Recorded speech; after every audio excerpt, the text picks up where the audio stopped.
As I remember, Adam, it was upon this passion. My father bequeathed me by will but poor 1,000 crowns, and charged my brother on his blessing to breed me well. And there begins my sadness. He stays me at home unkept. For call you that keeping for a gentleman of my birth that differs not from the stalling of an ox? He lets me feed with his hinds, bars me the place of a brother, and as much as in him lies, minds my gentility with my education. This is it, Adam, that grieves me, and the spirit of my father, which I think is within me, begins to mutiny against this servitude. I will no longer endure it. Master Orlando, yonder he comes.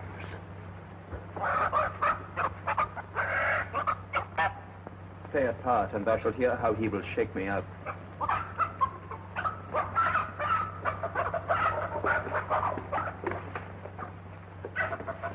Now, sir, what make you here? Nothing. I am not taught to make anything. Marry, sir, be better employed. Shall I keep your hogs and eat husks with them? Know you where you are, sir? I know you are my eldest brother, and in the gentle condition of blood you should so know me. I have as much of my father in me as you. What, boy? Come, elder brother, you are too young in this. Put away hands on me, villain! I am no villain. I am the youngest son of Sir Roland de Boys, and he is thrice a villain that says such a father begot villains. Wert thou not my brother, I would not take this hand from thy throat till this other had pulled out thy tongue for saying so. Sweet masters, be patient. For your father's remembrance be it at call. Let me go, I say. I will not till I please. You shall hear me. My father charged you by his will to give me good education. You have trained me like a peasant, and the spirit of my father grows strong within me, and I will no longer endure it. Therefore, give me the poor lottery my father left me by testament. With that I will go buy my fortune. Well, sir, get you in. I will not long be troubled with you. You shall have some part of your will. I pray you leave me. I will no further offend you than becomes me for my good.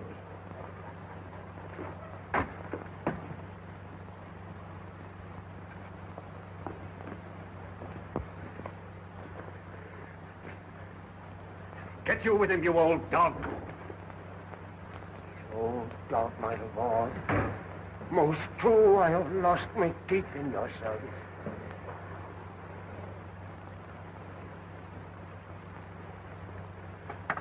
I will busy keep our rankness, and yet give no 1,000 crowns neither.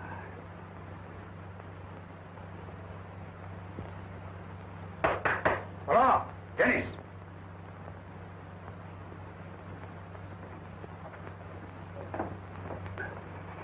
Calls, your worship?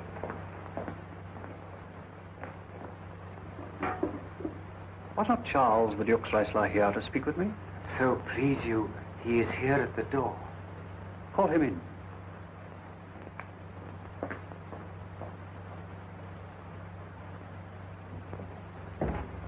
Attend, your worship. Good, Monsieur Charles. What's the new news at the new court? There is no news at the court, sir, but the old news. That is, the old Duke is banished by his younger brother, the new Duke. Where will the old Duke live? They say he's already in the forest of Arden, and many merry men with him, and there they live like the old Robin Hood of England. You wrestle tomorrow before the new Duke. Marry, do I, sir? And I came to acquaint you with the matter. I am given, sir, secretly to understand that your younger brother Orlando comes against me to try a fall. Tomorrow, sir, I wrestle for my credit, and he that escapes me without some broken limb shall acquit him well. And therefore, out of my love to you, I came hither to acquaint you, that you might stay him. Charles, I thank thee for thy love to me, which I will most kindly requite. I'll tell thee, Charles, my brother is the stubbornest young fellow of France, a secret and villainous contriver against me, his natural brother. Therefore, use thy discretion. I'd as lief thou didst break his neck as his finger. I'm heartily glad I came hither to you. If he come tomorrow, I'll give him his payment. If ever he go alone again, I'll never wrestle for prize more. So God keep your worship. Farewell, good Charles.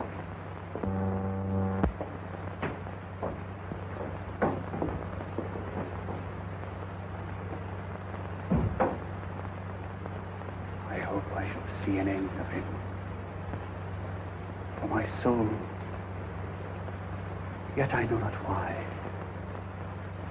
hates nothing more than he.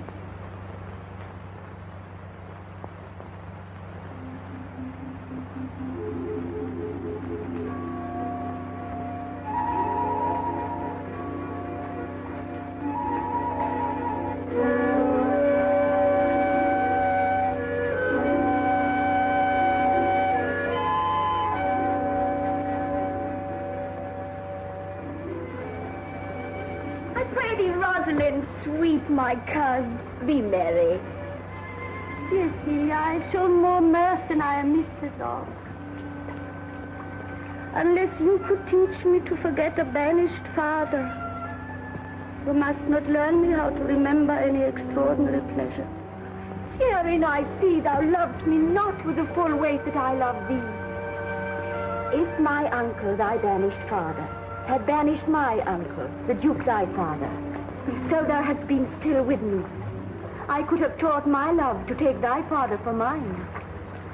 So wouldst thou, if the truth of thy love to me were so righteously tempered as mine is to thee. Well, I will forget. You know my father hath no child but I, and truly, when he dies, thou shalt be his heir. For what he has taken away from thy father perforce, I will render thee again in affection. By mine honor I will. And when I break that oath, let me turn monster. Therefore, my sweet Rose, my dear Rose, be merry. From henceforth I will, cousin, and devise sports. Let me see. But think you of falling in love? Marry, I pray do, to make sport withal. But love no man in good earnest, nor no further in sport neither, than with safety of a pure blush thou mayst in honor come off again. What shall be our sport then? Oh, here comes Monsieur Le Beau, his mouth full of news.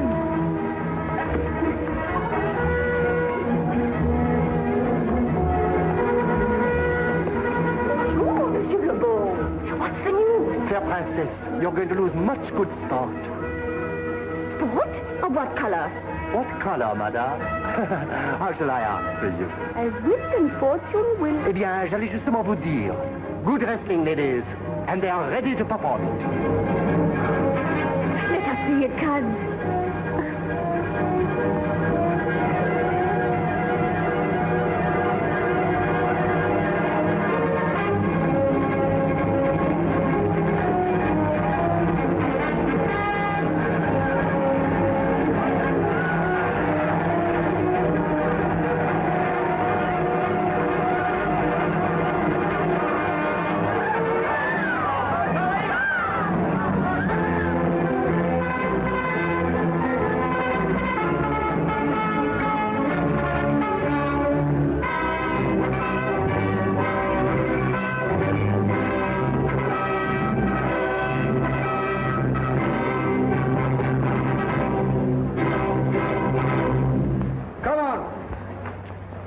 Since this youth will not be entreated, his own peril on his forwardness.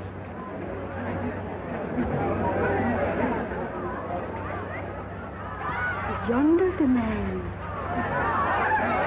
He, madame. Alas, he is too young. How now, daughter and cousin? Are you crept hither to see the wrestling? Aye, my liege. So please you give us leave.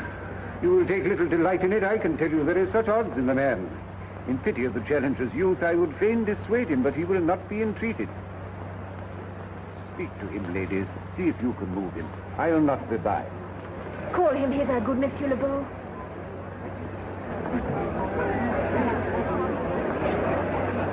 Monsieur the Challenger, the princess calls for you.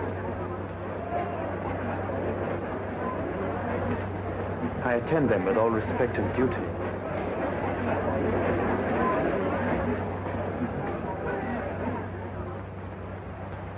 Young man, have you challenged Charles the wrestler? No, fair princess. He is the general challenger. I come but in as others do to try with him the strength of my youth. Young gentleman, your spirits are too bold for your years. We pray you for your own sake to give over this attempt. Do, young sir. I beseech you, punish me not with your hard thoughts. Wherein I confess me much guilty to deny so fair and excellent ladies anything. But let your fair eyes and gentle wishes go with me to my trial, wherein, if I be foiled, there is but one shamed who was never gracious. If killed, but one dead that is willing to be so. I shall do my friends no wrong, for I have none to lament me. The world no injury, for in it I have nothing. Only in the world I fill up a place which may be better supplied when I have made it empty. The little strength I have, I would it were with you, and mine to eke out hers.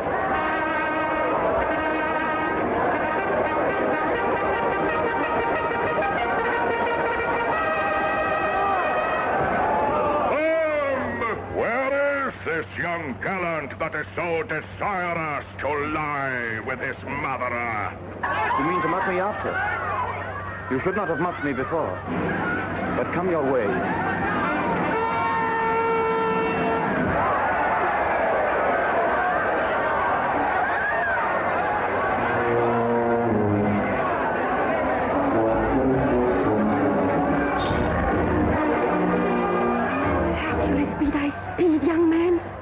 Would I were invisible to catch the strong fellow by the leg.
Charles?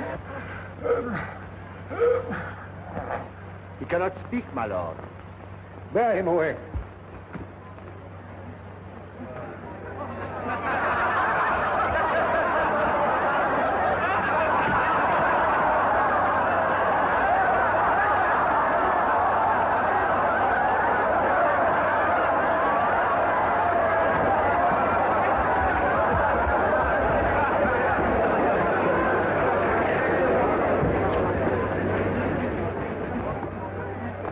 What is thy name, young man?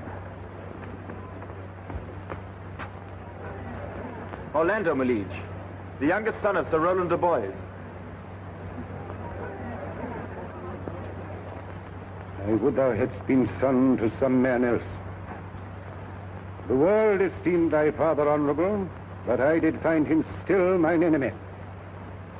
But fare thee well, thou art a gallant youth. I would thou hadst told me of another father.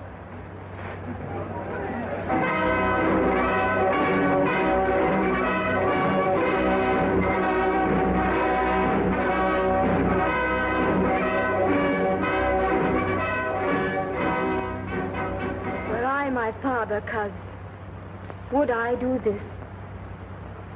My father loved Sir Rowland as his soul.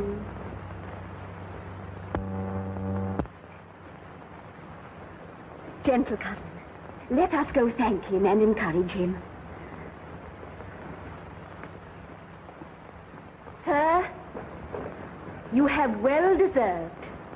If you do keep your promises in love, but justly, as you have exceeded promise, your mistress shall be happy. Gentlemen, wear this for me, one out of suits with fortune, that could give more, but that her hand lacks means. Shall we go, cousin? Aye. Stay well, fair gentlemen. Can I not say thank you? He calls us back.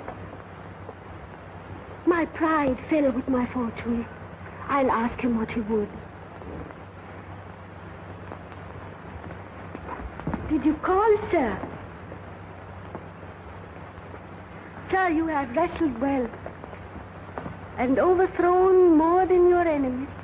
Will you go, Rosalind? Have with you. Fare you well.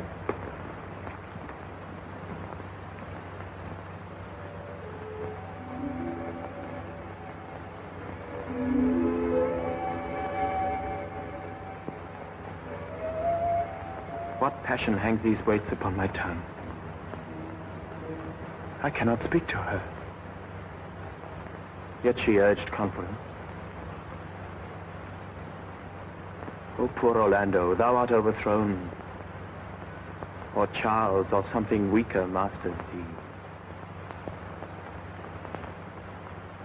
Good sir, I do in friendship counsel you to leave this place. Albeit you have deserved high commendation, yet such is now the Duke's condition that he misconstrues all that you have done. I thank you, sir. And pray you tell me this. Which of the two was daughter of the Duke that here was at the wrestling? Indeed, the taller is his daughter. The other is Rosalind, daughter to the banished Duke. But I can tell you that of late this Duke hath ta'en displeasure against his gentle niece, grounded upon no other argument, but that the people praise her for her virtues and pity her for her good father's sake. And on my life, his malice against this lady will suddenly break forth. Sir, fare you well. I rest much bounden to you. Fare you well.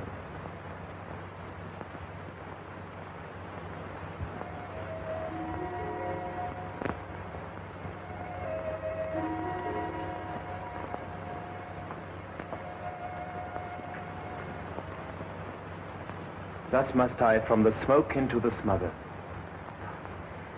from tyrant duke unto a tyrant brother.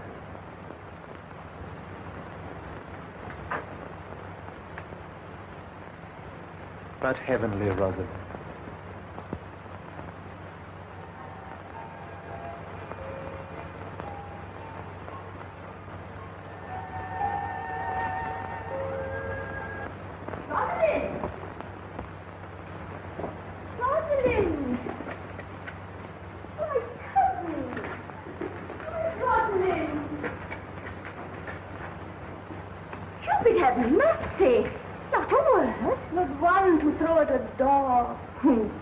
But is all this for your father? No. Some of it is for my father's child. Come, come. Wrestle with your affection. Oh, they take the part of a better wrestler than myself. Is it possible on such a sudden you should fall into so strong a liking with those of Roland's youngest son? The Duke, my father, loved his father dearly. Does it therefore ensue that you should love his son dearly? No. By this kind of chase, I should hate him. For my father hated his father dearly. Yet I hate not Orlando. No, Faith. Hate him not for my sake. Oh, look. Here comes the Duke.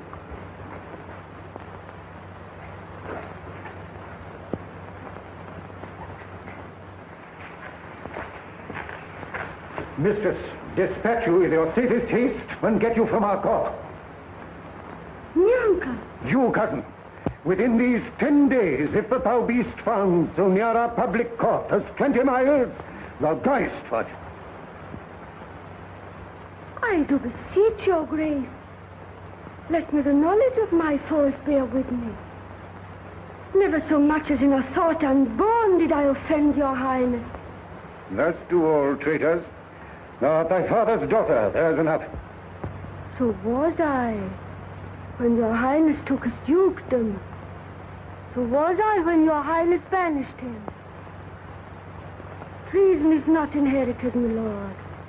Or if we did derive it from our friends, what's that to me? My father was no traitor.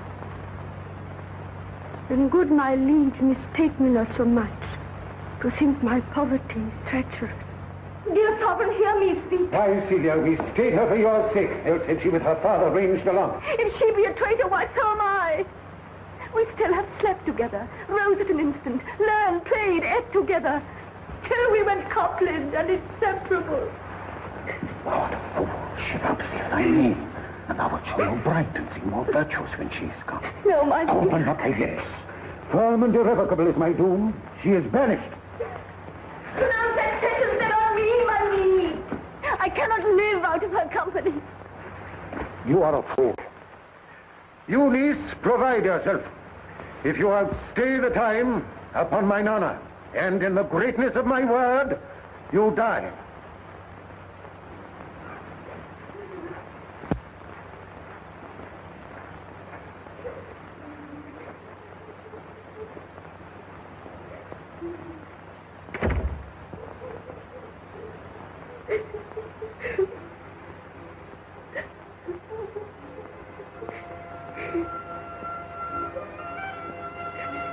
My poor Rosalind, whither wilt thou go?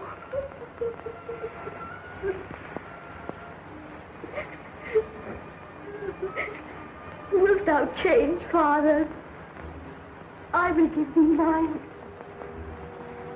I charge thee, be not thou more grieved than I am.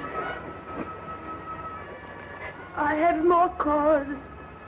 Thou hast not cut. Prithee be cheerful. Knowest thou not the Duke hath banished me, his daughter? That he has not. No, Hath not. Rosalind lacks then the love which teaches thee that thou and I am one. Shall we be sundered? Shall we part? Sweet girl, no. Let my father seek another heir. For by this heaven, now at our sorrows pale, say what thou canst. I'll go along with thee. Whither shall we go? To seek my uncle in the forest of Arden.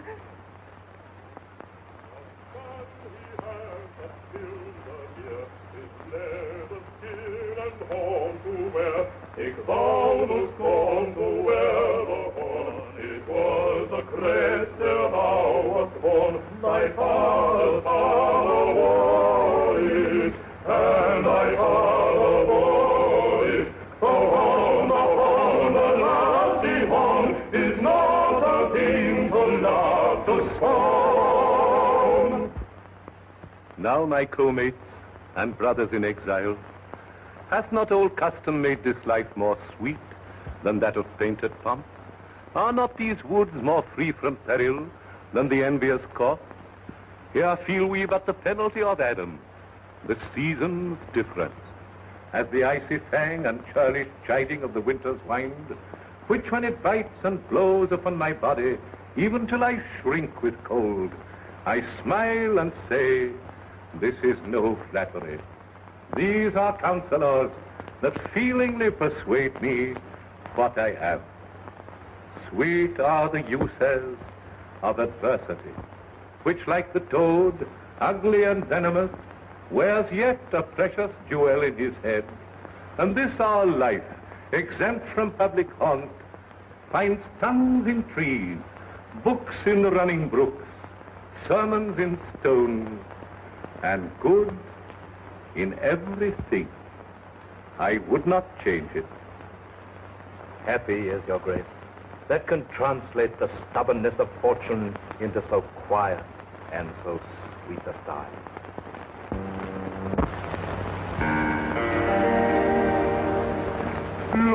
blow the winter wind. Thou art not so unkind. Thou art not so unkind as man's ingratitude. Thy tooth is not so keen because thou art not seen.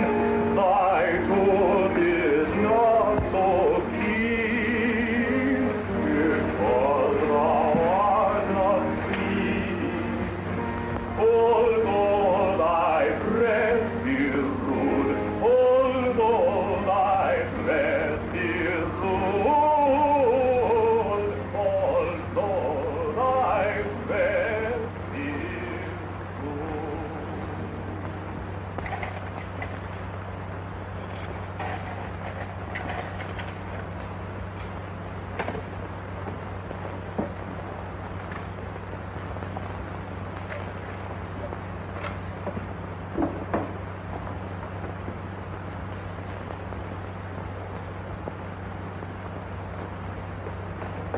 Alas, what danger will it be to us, maids as we are, to travel forth so far?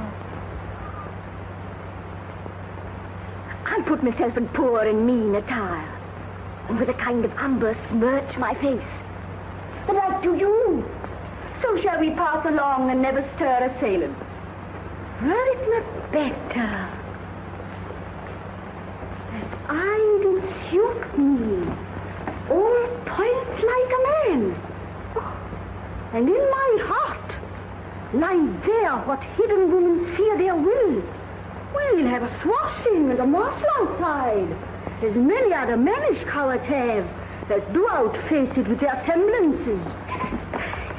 What shall I call me from now on, a man? I'll have no worse a name than Jove's own page. And therefore, look, you call me Ganymede. But what will you be called? Something that hath reference to my state. No longer Celia, but Aliena. But cousin, what if we essay to steal the clownish fool out of your father's court? Would he not be a comfort to our travel? He'll go along all the wide world with me. Leave me alone to woo him. That's the way.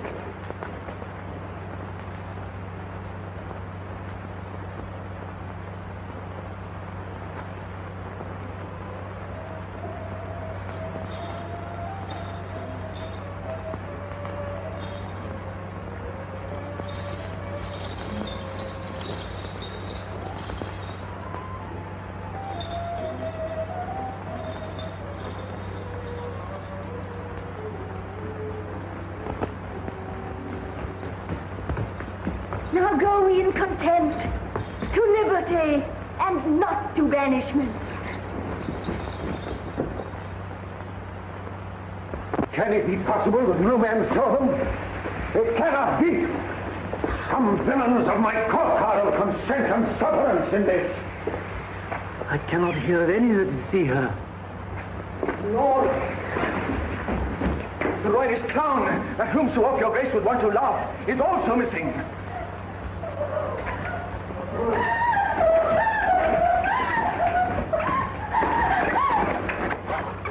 Hesperia, the princess gentlewoman, confesses that she secretly o'erheard your daughter and her cousin much commend the parts and graces of the wrestler that did but lately foil the sinewy Charles, and she believes wherever they are gone, that youth is surely in their company.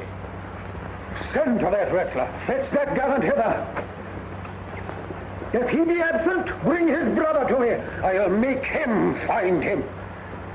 Do this suddenly.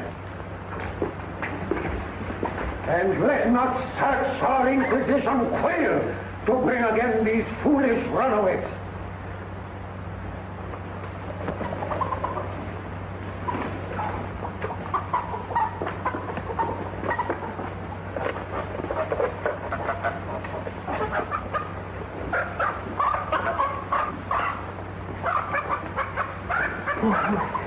Oh, my gentle master. Oh, my sweet master. Oh, you memory of old Sir Roland. Why, what's the matter? Oh, unhappy youth. Within this roof, the enemy of all your gracious lives, your brother. This night he means to burn the lodging where you used to lie, and you within it. This house is but a butchery. Abhor it, fear it, do not stay in it. Why, whither, Adam, wouldst thou have me go? No matter whither, so you stay not here. What, wouldst thou have me go and beg my food? I have 500 crowns, the thrifty I saved under your father. Here's the gold. All this I give you. Let me be your servant in all your business and necessities.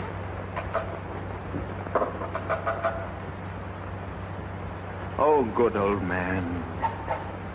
How well in thee appears the constant service of the antique world, where service sweat for duty, not for meed. Thou art not for the fashion of these times, where none will serve but for promotion.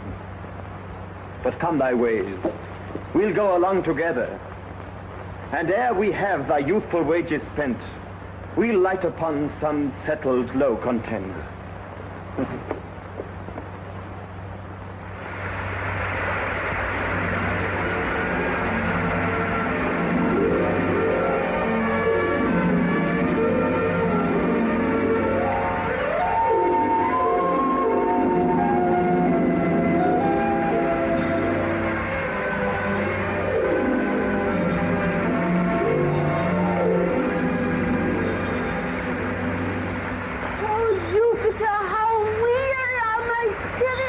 I care not for my spirits if my legs were not so weary. I could find it in my heart to disgrace my man's apparel and to fly like a woman.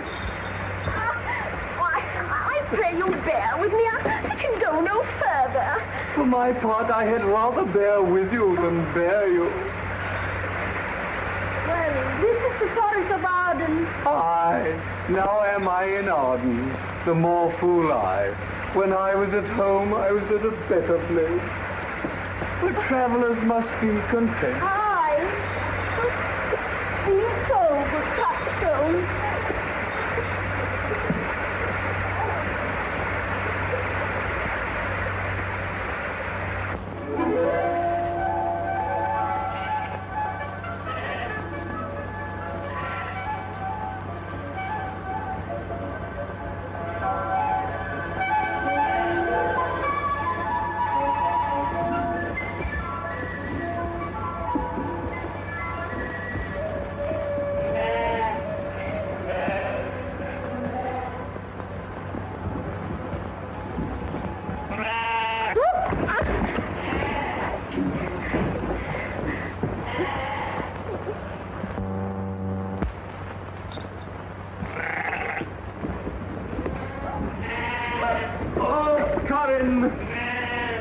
That thou knewst how I do love her. I partly guess, for I have loved her now.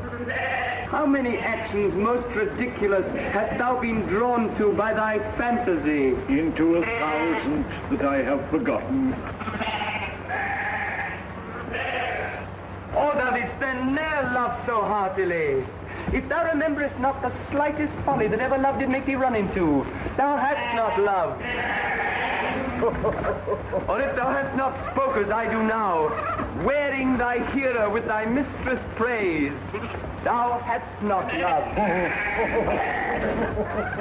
Or if thou hast not broke from company, abruptly as my fashion now makes me, thou hast not loved. Oh, Phoebe! Phoebe! Phoebe! Oh, Joe, Joe, this shepherd's passion is much upon my passion. And mine. But it grows somewhat stale with me. I pray you, one of you, question yon man if he for gold will give us any food. I faint almost to death.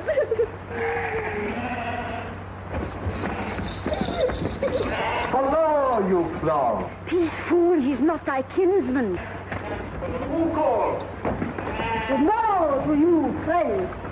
And to you, gentle sir, and to you all. I pray, shepherd, if that lover of gold can in this desert place buy entertainment, here's a young maid who travel much oppressed and faints for succor. Fair sir, I pity her.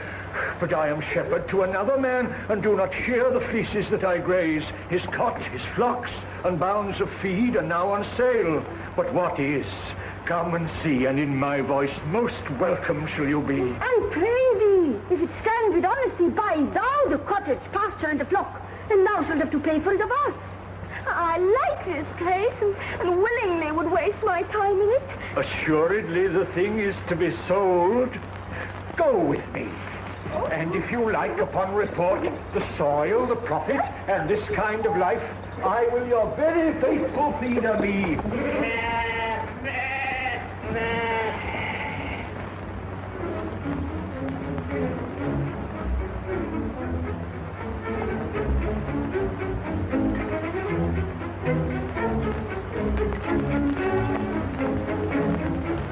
Why, how now, monsieur?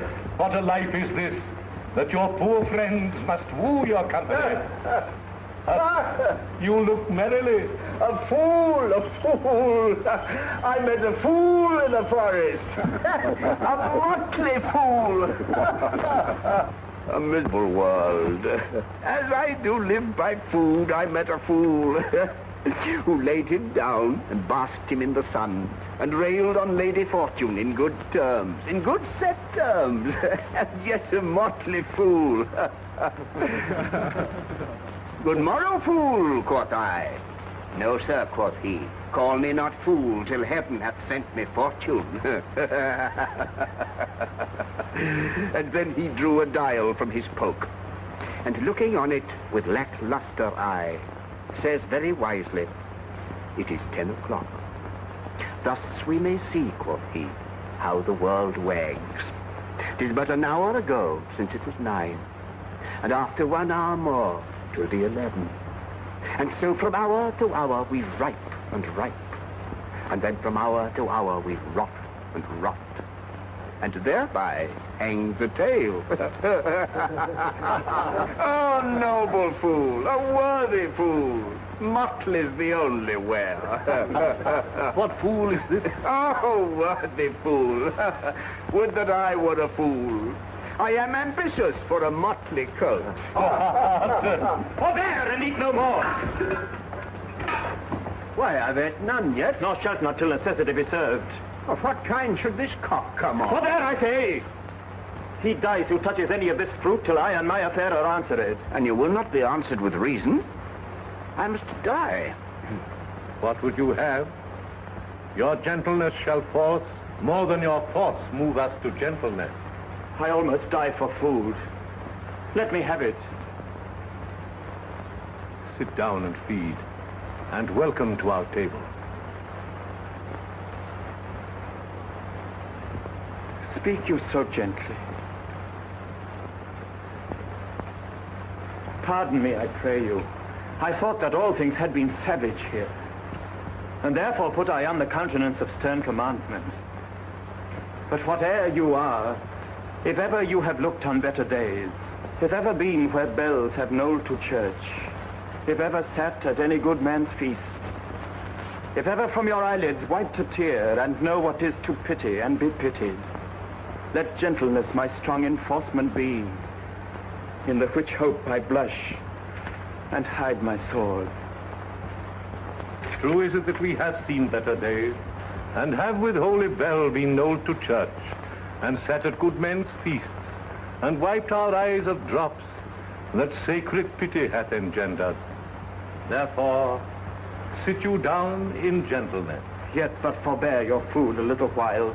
There is a poor old man who after me hath many a weary step limped in pure love, till he be first sufficed, oppressed with 2 weak evils, age and hunger, I will not touch a bit.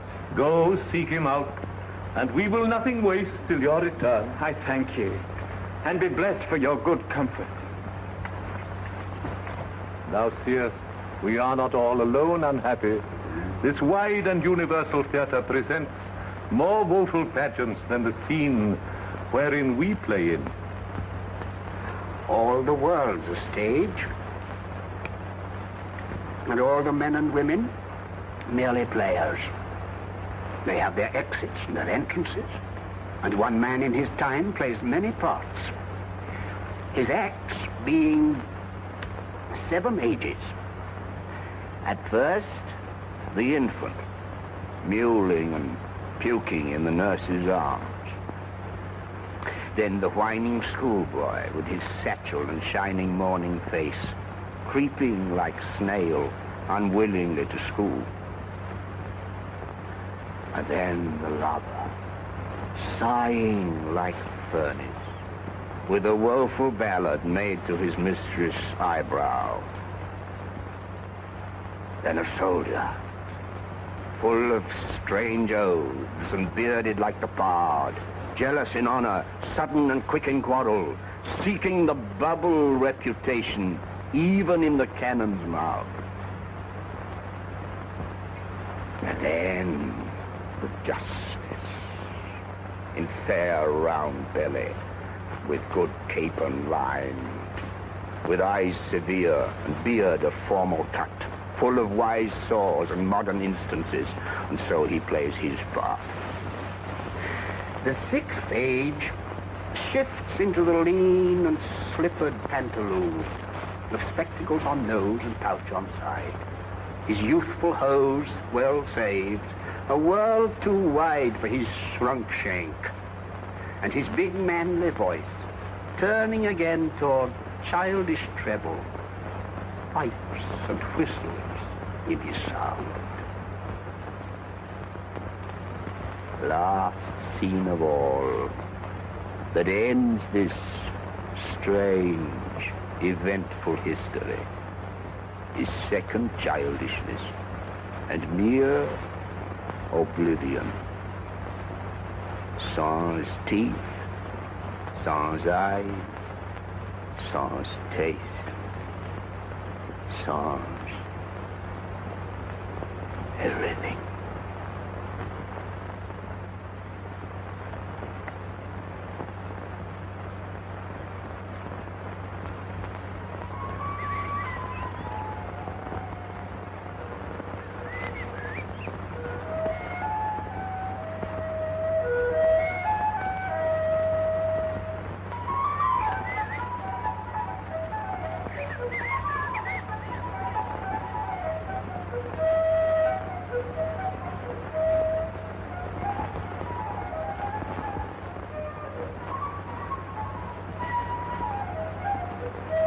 If that you were the good Sir Roland's son, as you have whispered faithfully you were, we truly welcome hither. Good old man, thou art right welcome as thy master is. I am the Duke that loved your father.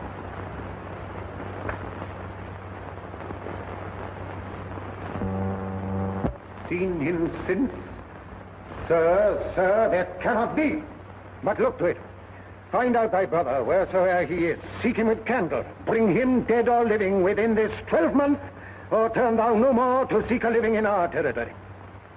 Thy lands and all things that thou dost call thine worth seizure, do we seize into our hands, till thou canst quit thee by thy brother's mouth of what we think against thee.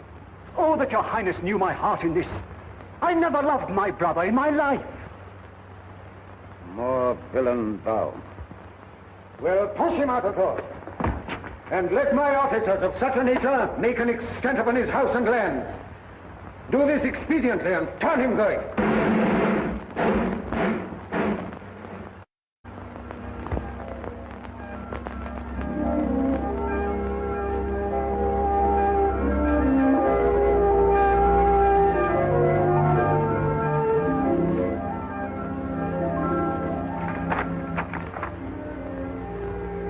Hang there, my birth, in witness of my love.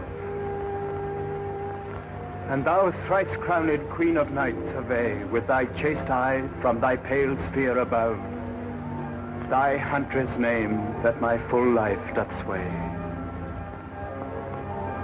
O Rosalind, these trees shall be my books, and in their barks my thoughts I'll carry to, that every eye which in this forest looks shall see thy virtue witnessed everywhere.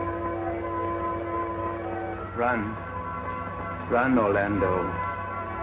Carve on every tree the fair, the chaste, the unexpressive she.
No jewel is like Rosalind. Traverse the mountain on the wind. Through all the world bears Rosalind. All the pictures fair as line are but black for Rosaline. Let no face be kept in mind but the fear of Rosaline. I'll rhyme you so 8 years together. Oh. Dinners and suppers and sleeping hours accepted. Out of it now. For a taste. If a heart do like a hind, let him seek out Rosaline. Oh, stop! If the cat will after kind, so be sure will Rosaline. Oh, stop, fool! Winter garments must be lined, so must slender Rosaline. Sweetest nut has sourest rind. Such a nut is Rosaline. He that sweetest rose will find must find love's prick and Rosaline. Stop, you dull fool! This is a very false gallop of verses. Why do you infect yourself with them? I found them on a tree. Truly, the tree yields bad fruit. Pink. Helen, cheek, but not her heart. Cleopatra's majesty. Atalanta's better part. Sad Lucretia's modesty. Thus Rosalind of many parts by heavenly synod was devised, of many faces, eyes, and hearts, to have the touches dearest kind. Heaven would that she these gifts should have, and I to live and die her slave. Most delicate. Shepherd, go open the door. Shepherd, go open it. Go with him, sirrah.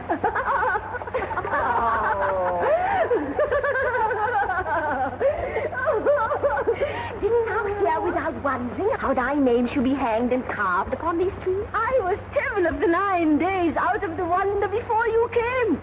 Look here what I found on a palm tree.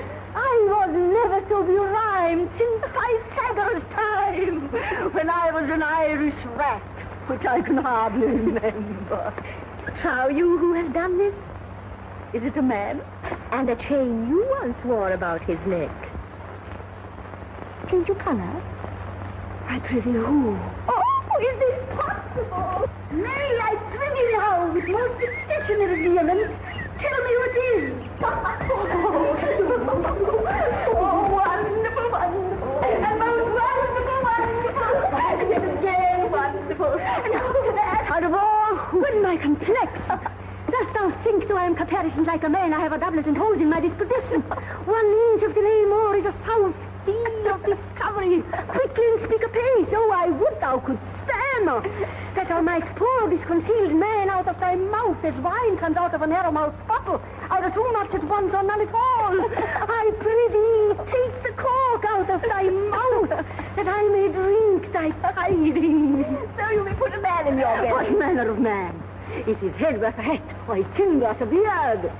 Nay, he hath but a little beard. Why, God will send more if the man will be thankful. Let me stay the growth of his beard if thou delay me not the knowledge of his chin. It is young who? Orlando.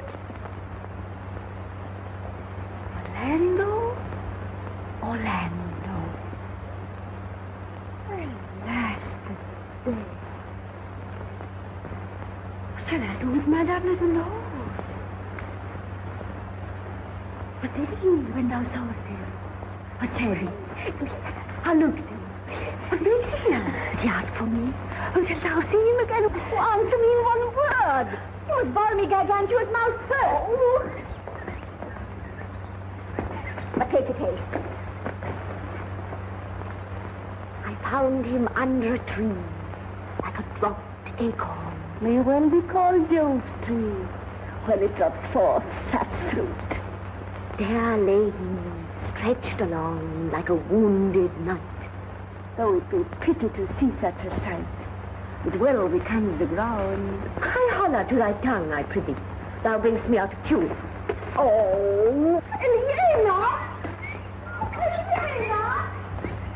Oh, you don't know I'm a woman. Well, I think I must speak. Stay on. No, you bring me up.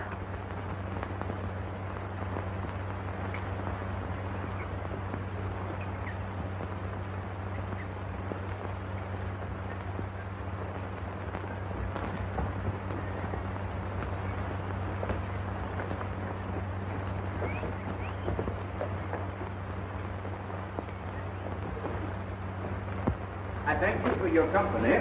With good faith, I had as lief have been myself alone. And so had I. But yet for fashion's sake, I thank you too for your society. God be with you. Let's meet as little as we can. I do desire we may be better strangers. I pray you, mar no more trees with writing love songs in their barks. I pray you, mar no more of my verses with reading them ill-favoredly. Rosalind is your love's name. Yes, just. I do not like her name. There was no thought of pleasing you when she was christened. What stature is she of? Just as high as my heart. You're full of pretty answers. I am weary of you. I'll tarry no longer with you. Farewell, good Signor Love. I am glad of your departure. Adieu, good Monsieur Melancholy. Hiya, Forrester, do you hear? Very well, what would you? I pray you, what is the clock? You should ask what time of day. There is no clock in the forest. And there is no true lover in the forest, else sighing every minute and groaning every hour would detect the lazy foot of time as well as a clock. Where dwell you, pretty youth?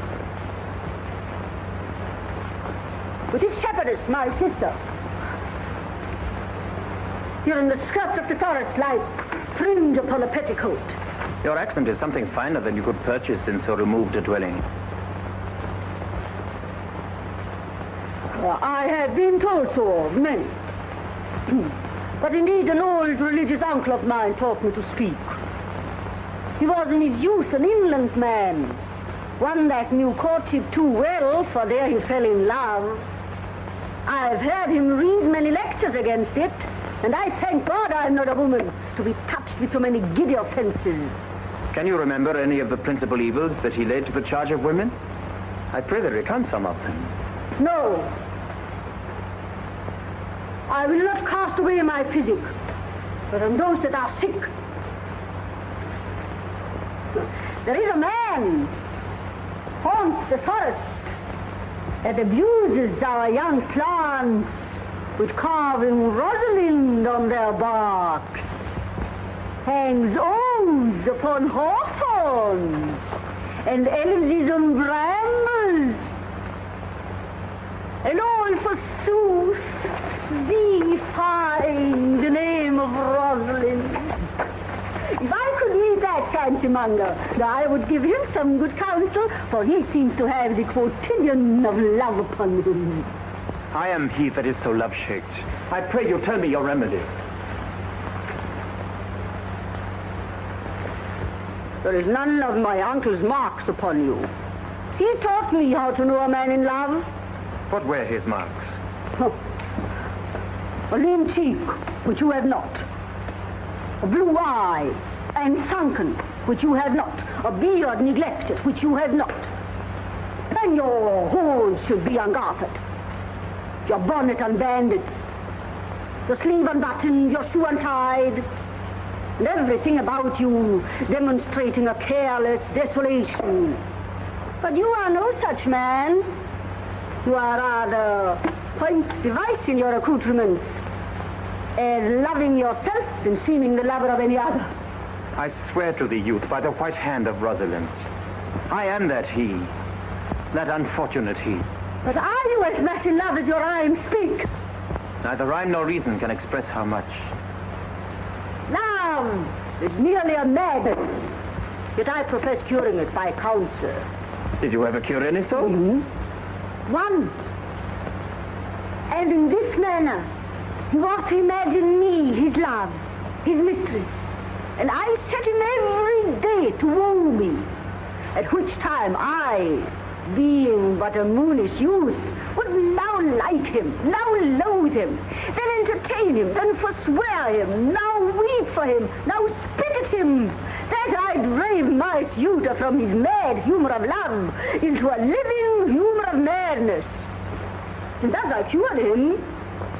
And this way will I take upon me to wash your liver as clean as a sound sheep's heart, that there shall not be one spot of love in it. I would not be cured, you. But I would cure you, if you would but call me Rosalind, and come every day to my cot to woo me. Now by the faith of my love I will. Tell me where it is. Go with me and I'll show it you. And by the way, you can tell me where in the forest you live. Will you go? With all my heart, good youth. Nay, you must call me Rosalind. Rosalind.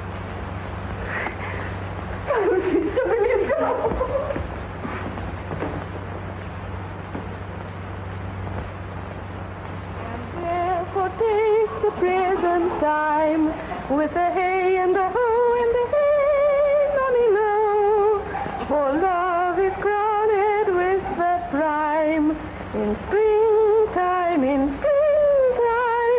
the only pretty ring time, when the birds do sing, hey, ding-a-ding-a-ding, hey, ding-a-ding-a-ding, sweet lovers love the spring. How now, Audrey? Am I the man yet? Doth my sinful features content you? Lord wonders, what features? Truly, I would the gods had made thee poetical. I do not know what poetical is. Is it honest in word and deed? Nay, truly, for the truest poetry is the most feigning. Do you wish then that the gods had made me poetical? I do, truly, for thou swearest to me thou art honest. Now, if thou wert a poet, I might have some hope thou didst feign. Would you not have me honest? Nay, truly, unless thou wert hard favored.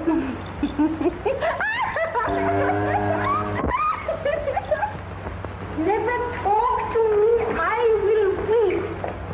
To whom, I prithee? But yet have the grace to consider that tears do not become a man. But have I not cause to weep? As good a cause as one would desire. Therefore weep.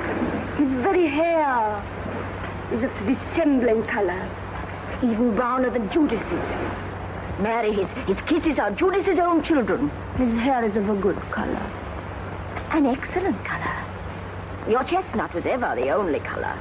And his kissing is as full of sanctity as the touch of holy bread. The very ice of chastity is in them. But why did he swear he would come this morning and comes not? Nay, certainly. There is no truth in him. Not true in love. Yes, when he is in. But I think he's not in. You have heard him swear downright he was. Oh, he's not in. Besides, the oath of a lover is no stronger than the word of a tapster. He tends here in the forest on the Duke, your father.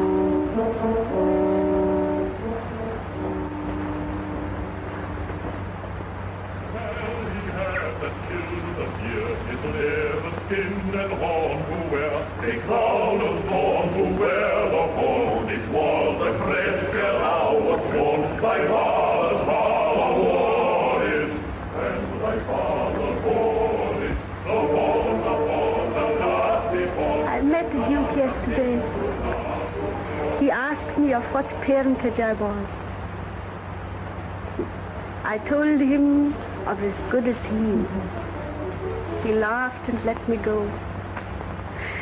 But what talk will fathers when there is such a man as Orlando? Mistress and master, if you will see a pageant truly played between the pale complexion of true love and the red glow of scorn and proud disdain, go hence a little, and I shall conduct you. Oh, come, let us remove. The sight of lovers feedeth those in love.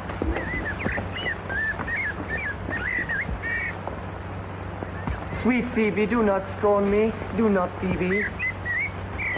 Say that you love me not, but say not so in bitterness. I fly thee, for I would not injure thee. Thou tell'st me there is murder in mine eyes. 'Tis pretty sure and very probable. And if mine eyes can wound, now let them kill thee. Now counterfeit the swoon.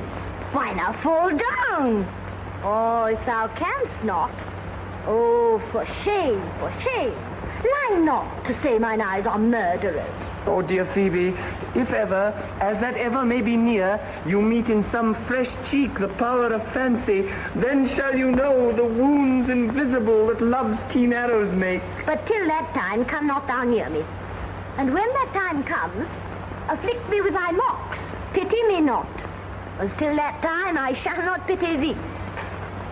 And why, I pray you, who might be your mother, that you insult, exult, and all at once over the wretched? What? Though you have no beauty, must you therefore be proud and pitiless? Why? What means this? Why, look at me. Odds my little life, I think she means to tangle my eyes too. No! Faith, frown, mistress. Hope not after it. 'Tis not your inky brows, your black silk hair, your bugle eyeballs, nor your cheek of cream that can attain my spirits to your worship. You foolish shepherd. Wherefore do you follow her like foggy south puffing with wind and rain? You are 1,000 times a properer man than she a woman. 'Tis not her glass, but you that flatters her. But, mistress, know yourself. Down on your knees. Thank heaven fasting for a good man's love. For I must tell you, friendly, in your ears, sell when you can. You are not for all market. So take her to thee, shepherd. Very well. Sweet youth, I pray you chide a year together. I had rather hear you chide than this man woo. I pray you do not fall in love with me, for I am falser than vows made in wine. Besides, I like you not. Come, sister, let us go.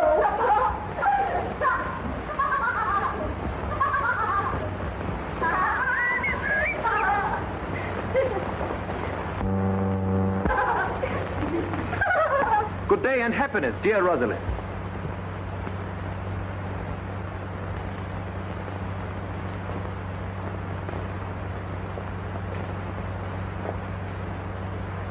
Good day and happiness, dear Rosalind.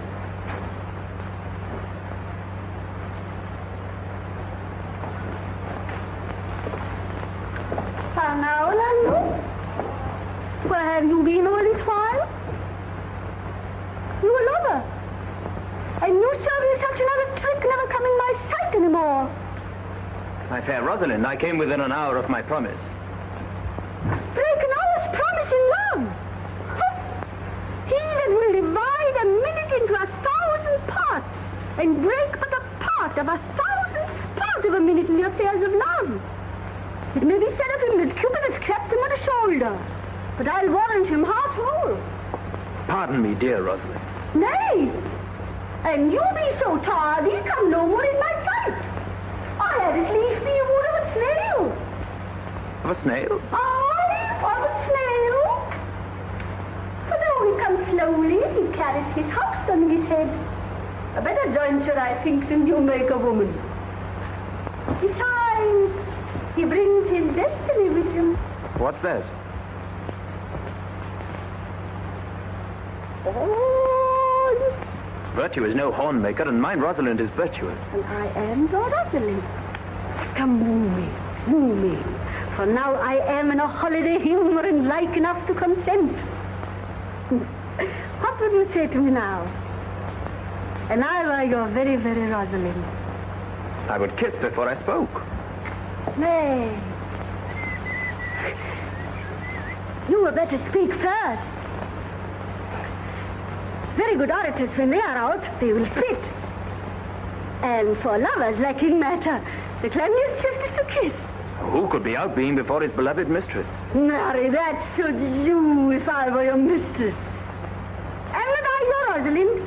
I take some joy to say you are, because I will be talking of her. Well, and in her person, I say, I will not have you. Then in mine own person, I die. No, Faye. Die by attorney. The poor world is almost 6,000 years old. And in all this time, there was not any man died in his own person, in a love cause. Men have died from time to time, and worms have eaten them from time to time, but not for love. I would not have my right, Rosalind, of this mind, for I protest her frown might kill me. No. By this hand, it will not kill a fly. But come. Now I will be your Rosalind in a more coming on disposition. And ask me what you will. I will grant it. Then love me, Rosalind. Yes, Faith, will I. Fridays, Saturdays, and all days. And wilt thou have me? Aye, and 20 such. What sayest thou? Are you not good? I hope so. What then? Can one desire too much of a good thing? Sister, you shall be the priest and marry us. Give me your hand, Orlando. What do you say, sister? Pray thee, marry us. I cannot say the words. You must begin. Will you, Orlando, have to wife this Rosalind? Go to. Will you, Orlando, have to wife this Rosalind? I will. I but when? Why, now, as fast as she can marry her. Then you must say, I take thee, Rosalind, for wife. I take thee, Rosalind, for wife. I do take thee, Orlando, for my husband.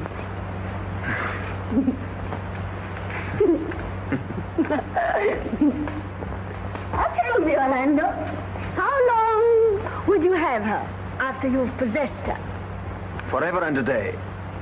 Say a day without the ever. Oh, no, Orlando. Men are April when they woo, and December when they wed. Mates are May when they are maids. But the sky changes when they are wives. But will my Rosalind do so? By my life, she'll do as I do. Oh, but she is wise. She's wise. But the wise are the wayward. For these 2 hours, Rosalind, I will leave thee. Alas, dear love, I cannot lack thee 2 hours. I must attend the Duke at dinner. By 2 o'clock I will be with thee again. What? Go your way, go your way. I knew what you would do. My friends told me as much, and I thought no less. That flattering tongue of yours won me. 'Tis but one more cast away. And so come death. 2 o'clock is your hour. Aye, sweetheart. By my troth, and in good earnest, and to God mend me, and by all pretty oaths that are not dangerous, if you break but one jot of your promise, or come 1 minute behind your hour, I will think you the most pathetic you break promise, and the most hollow lover, and the most unworthy of her you call Rosalind. Therefore beware and keep your promise. With no less religion than if thou wert indeed my Rosalind. So adieu. Adieu.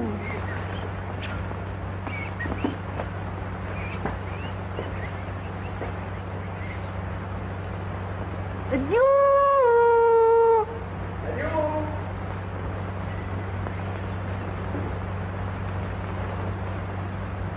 Adieu.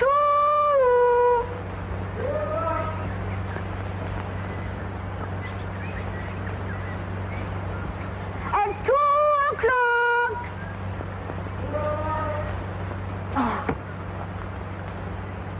At 2 o'clock. And 2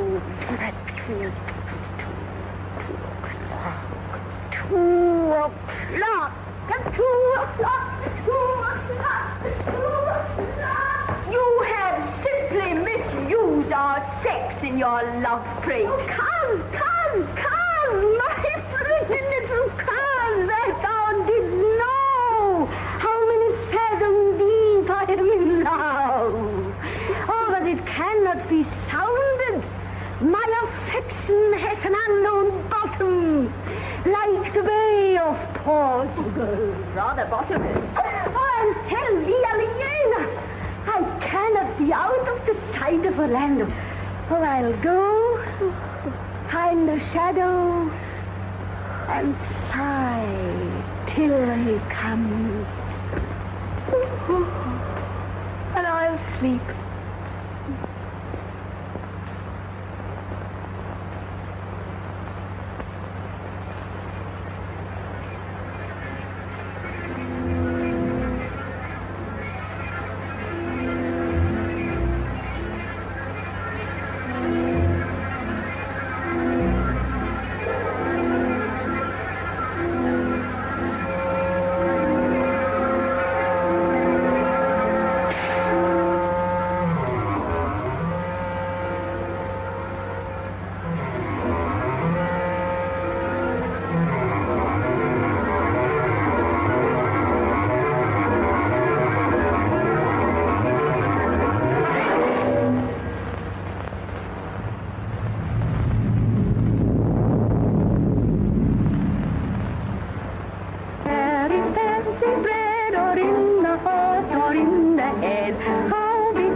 I warrant you, with pure love and troubled brain, he hath ta'en his bow and arrows and is gone forth to sleep. Good morrow, fair ones. Are not you the owners of this house? It is no boast being asked to say we are.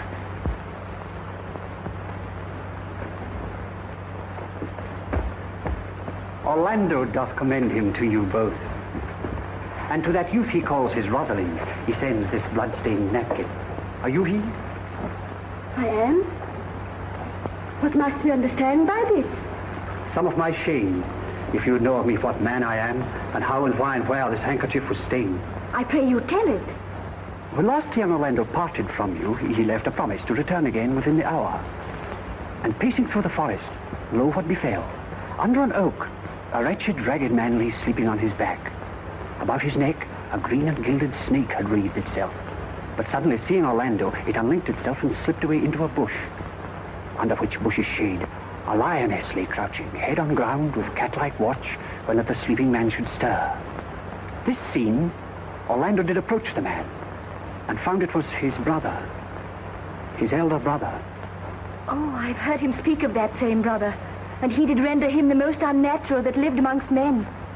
And well might he so do, for well I know he was unnatural. But for Orlando, did he leave him there? Twice did he turn his back and purposed so, but kindness, nobler ever than revenge, made him give battle to the lioness, which quickly fell before him, in which hurtling from miserable slumber I awaked. Are you his brother? Was you he rescued? Was you that did so oft contrive to kill him? Was I, but 'tis not I. I do not shame to tell you what I was, since my conversion so sweetly tastes being the thing I am. But for this blood-stained napkin? By and by. When, from the first to last, betwixt us two, tears our accountments had most kindly bathed, as how I came into that desert place. In brief, he led me to the gentle Duke, who gave me fresh array and entertainment, committing me unto my brother's love, who led me instantly into his cave, there stripped himself, and here, upon his arm, the lioness had torn some flesh away, which all this while had bled. And now he fainted, and cried in fainting upon Rosalind. Oh, why, how now, Ganymede? Sweet Ganymede. Many will swoon when they do look on blood. There is more in it. Cousin, Ganymede. Look here, covers.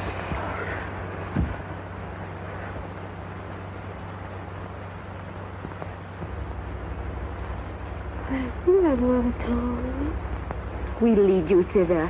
I pray you, will you take him by the arm? Be of good cheer, youth. You are man. You lack a man's heart. I do so. I confess it. I pray you, sir, tell your brother how well I counterfeit. This is not counterfeit. There is too great testimony in your complexion. It is a passion of earnest.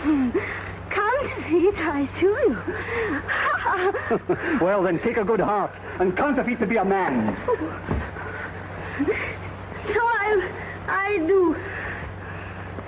But in faith, I should have been a woman by right. Come, you look paler and paler. Pray you draw homewards. Good sir, go with us. That will I.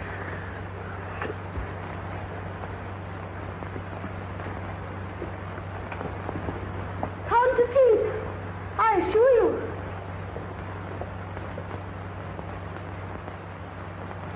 Audrey, there is a youth in the forest here, lays claim to you. Aye, I know who it is. He has no interest in me in the world. Here comes the man, you mean? It is meat and drink to me to meet a clown. We shall be flouting. We cannot hold. Good evening, Audrey. Good evening, William. Yeah. And good even to you, sir. Good even, gentle friend. Cover thy head, cover thy head. Nay, prithee, be covered. How old are you, friend? 25, sir. Right age. Is thy name William? William, sir. A fair name. Wast born i' the forest here? Aye, sir, I thank God. Thank God. A good answer. Art thou wise? Aye, sir, I have a pretty wit. Faith, thou sayest well. I do now remember a saying, the fool doth think he is wise, but the wise man knows himself to be a fool. You do love this maid? I do, sir. Give me your hand. Art thou learned? No, sir. Then learn this of me. To have is to have, for it is a figure in rhetoric that drink being poured out of a cup into a glass, by filling the one doth empty the other, and all your writers do consent that ipse is he. Now you are not he, because I am he. Which he, sir? He, sir, that must marry this woman. Therefore, you clown, abandon the society of this female, or clown, thou perishest. Or, to thy better understanding, diest. Or to wit, I kill thee, nick thee away, translate thy life into death. I will kill thee 150 ways. Therefore, tremble and depart. Do good, William. God rest you merry, sir.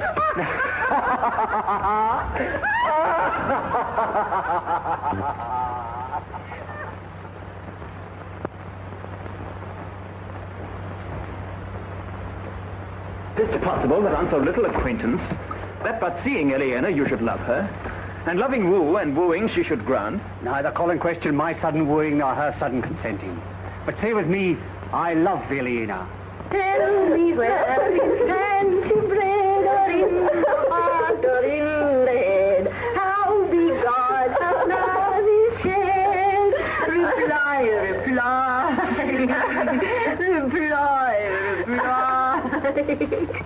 Let your wedding be tomorrow. Thither will I invite the Duke and all his contented followers. Go you and prepare Eleanor.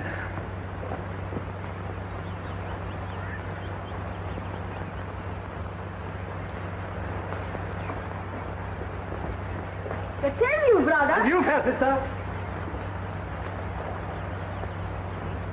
Oh, my dear Orlando, how it grieves me to see thee wear thy heart in a scarf. It is my arm. I thought thy heart had been wounded by the claws of a lion. Wounded it is, but with the eyes of a lady. Did your brother tell you how I counterfeited to swoon when he showed me your handkerchief? Aye, and greater wonders than that. I know where you are. Nay, 'tis true, there was never anything so sudden.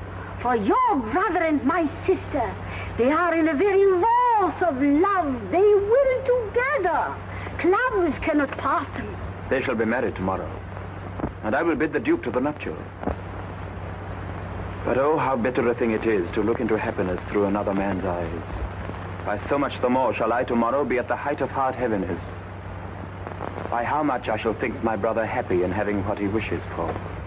Why then, tomorrow I cannot serve your turn for Rosalind? I can live no longer by thinking. I will weary you then no longer with idle talking. Know of me then that I can do strange things.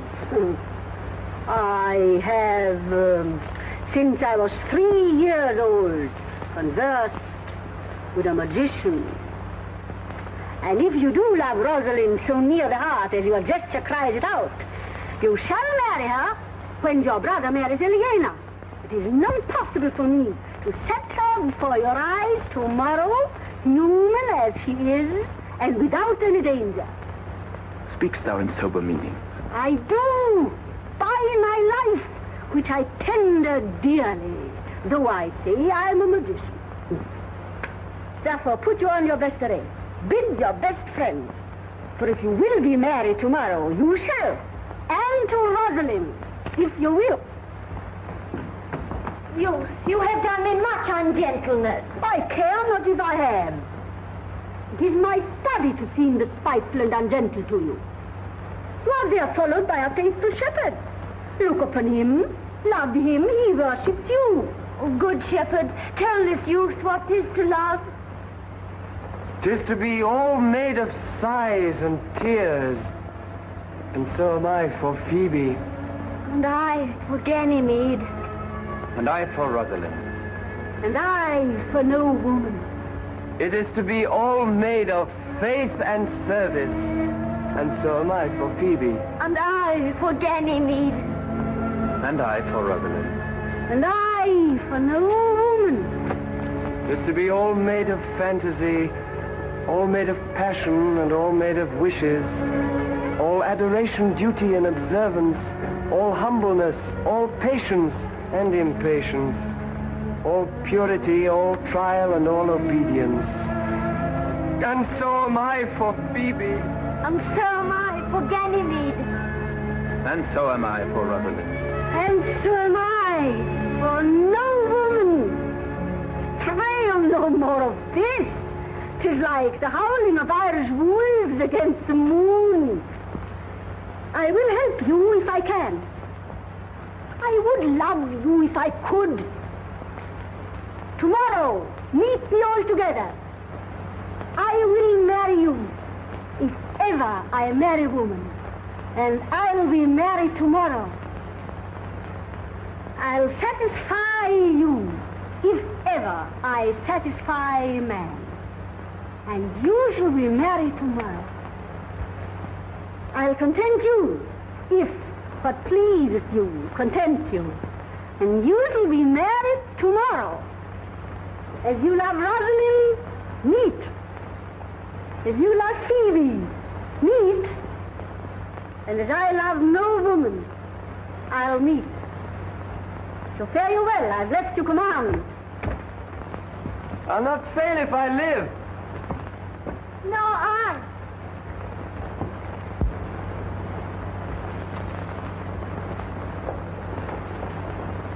Nor I.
Daughter, Hymen from heaven brought her.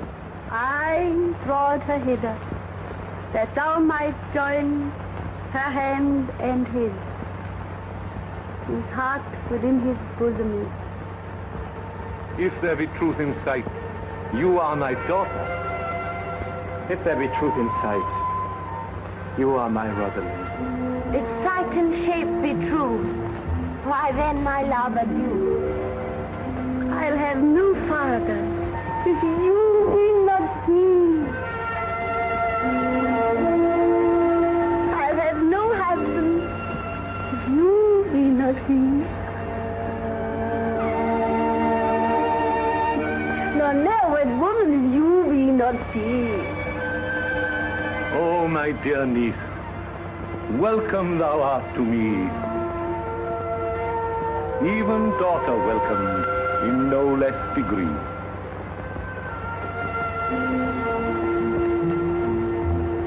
I will not eat my word, now thou art mine. Thy faith, my fancy to thee doth combine.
Let me have audience for a word or two. Duke Frederick, hearing how that every day men of great worth resorted to this forest, addressed a mighty power which were on foot in his own conduct, purposely to take his brother here and put him to the sword. And to the skirts of this wild wood he came, where, meeting with an old religious man, after some question with him, was converted both from his enterprise and from the world, his crown bequeathing to his banished brother, and all their lands restored to them again that were with him exiled.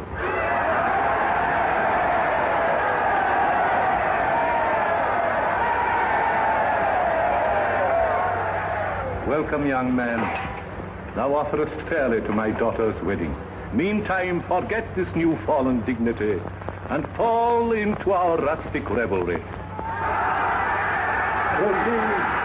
Proceed. We will begin these rites as we do trust they'll end in true delight.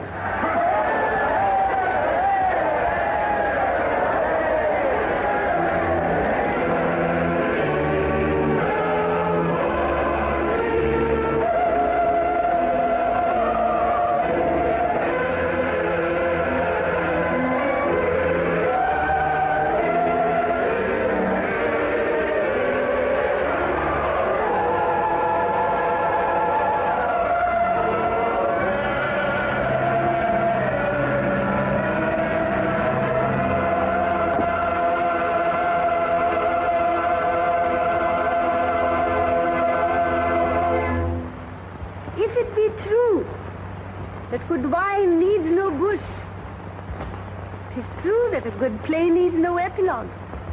Yet a good while they do use good bushes, and good plays prove the better by the help of good epilogues. What a case am I in then, that am neither a good epilogue nor cannot insinuate with you in the behalf of a good play. I am not furnished like a beggar, therefore to beg will not become me.